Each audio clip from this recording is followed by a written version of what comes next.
Everybody, please put your hands together for Blomquist.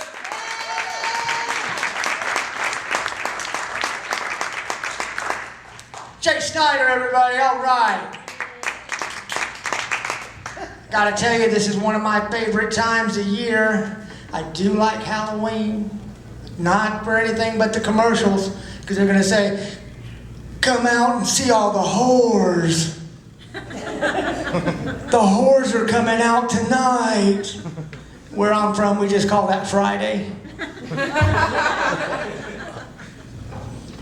Oh, got about 3 years ago, I had a little tragedy happen to me. I was kidnapped. I was kidnapped by a gang of mimes. They do unspeakable things.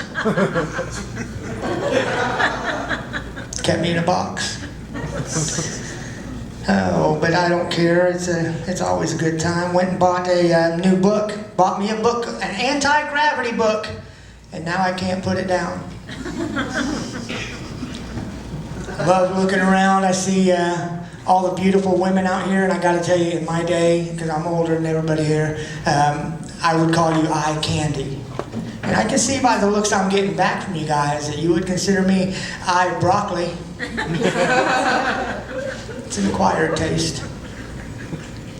We have the ability to travel around. Was traveling around and seen this billboard. On the billboard itself, it said the word illiterate with a question mark. And it said, write for free info. I think they missed their target audience on that one. Went to another one, and for those of you not laughing, illiterate means you can't read. And that's what makes that joke funny. Another sign I went to had a festival, and went to this festival, and there was a big tent up on Main Street, and above it it said psychic fair. There was another sign at the door of the tent. It said, canceled due to unforeseen circumstances.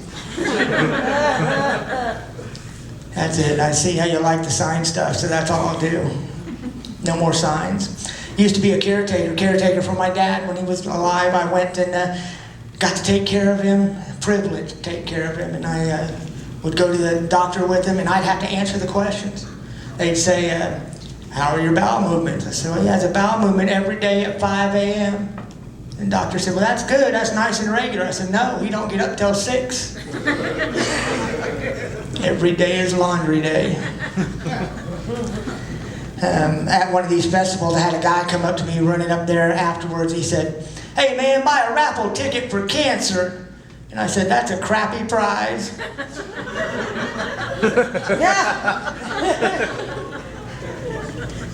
Yeah.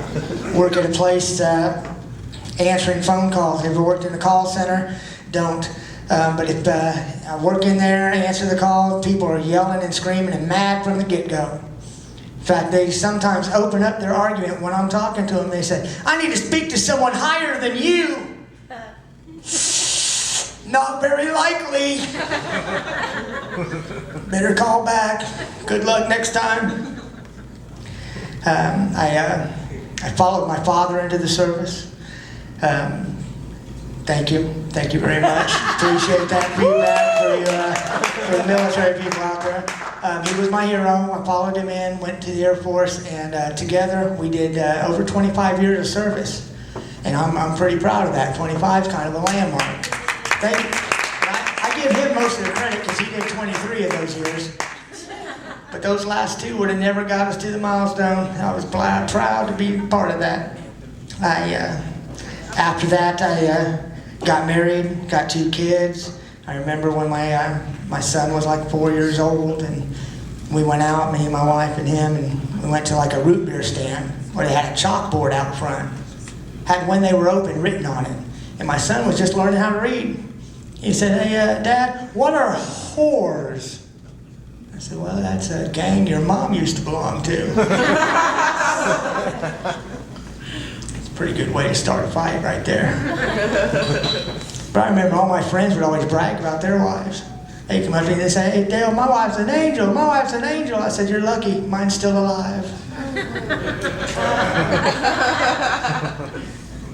But my wife had talent, because any time that there was a penis near her face, She turned into a ventriloquist. I'm not gonna suck it. I'm not gonna suck it. No, no, no. Get away. No, no, no.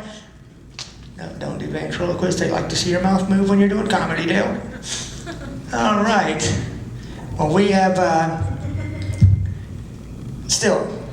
we've gotten there, and she did that, and it was great. And then we stood up, and it was in front of the judge for my final divorce decree. The judge looked straight at me. He says, I'm going to give your wife $1,200 a month. I said, that's cool, Judge. I'll try and chip in a few bucks when I can from time to time. She could really use that. So I get a job to start earning that $1,200. I was opening manager of a Burger King. What that meant was I was there at 6 in the morning, doors open, ready to serve food. Nobody ever came in my store until 8 o'clock. Nobody. One day I had to go to the bathroom, went to the bathroom, reached up, the toilet paper was gone. I said, great, I'll just have to use the paper towels, but I have to do that awkward walk with your knees holding your pants up when I push that stall door open. Oh man, we put in air blowers on Tuesday. I said, you know what? The ladies' bathroom is just 5 feet down the hall. I can go there. Get some toilet paper, take care of this. No one ever comes in my store till after 8 o'clock. Front door swung open, and she looked at me, and I looked at her, and she looked at me, and I looked at her, and she looked at me, and I said the only words that came to my mind, welcome to Burger King, home of the Whopper. Hey, my name's Dale Blomquist, guys. Thank you for having me. Dale Blomquist, ladies and gentlemen, let him hear it. Mr. Whopper, the very single Dale Blomquist.